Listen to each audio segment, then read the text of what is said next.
ডামাডোল বাজতে শুরু করেছে এশিয়া কাপ ২০২৫ আসরের। আফগানিস্তান হংকং লড়াই দিয়ে শুরু হতে যাওয়া উদ্বোধনী ম্যাচটি মাঠে গড়াবে মঙ্গলবার বাংলাদেশ সময় রাত 8:30টায়। টুর্নামেন্টের 8টি দল দুই ভাগে ভাগ হয়ে গ্রুপ পর্বে খেলবে মোট 12টি ম্যাচ।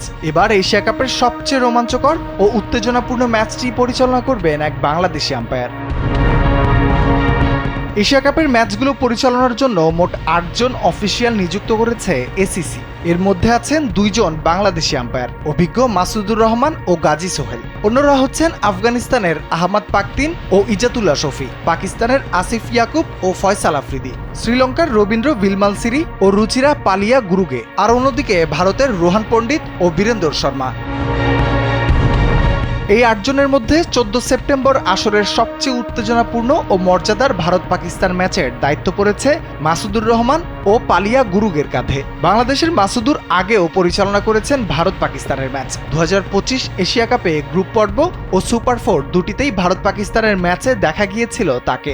ওয়ানডে ও টি-20 মিলিয়ে এখন পর্যন্ত 64টি ম্যাচে মাঠের আম্পায়ারের দায়িত্ব পালন করেছেন 50 বছর বয়সী মাসুদুর। এশিয়া কাপ মিশনে বাংলাদেশের প্রথম ম্যাচ 11 সেপ্টেম্বর হংকংয়ের বিরুদ্ধে রাত 8:30টায়। ইতিমধ্যে টুর্নামেন্টের ভেন্যুতে পৌঁছে গেছে টাইগাররা। মুশফিক মাশরাফিরা না পারলেও লিটনের মাথায় ওঠে কিনা এশিয়ার শ্রেষ্ঠত্বের মুকুট, সেটাই এখন দেখার পালা। রাফিউল ইসলাম রাতুল, কালবেলা।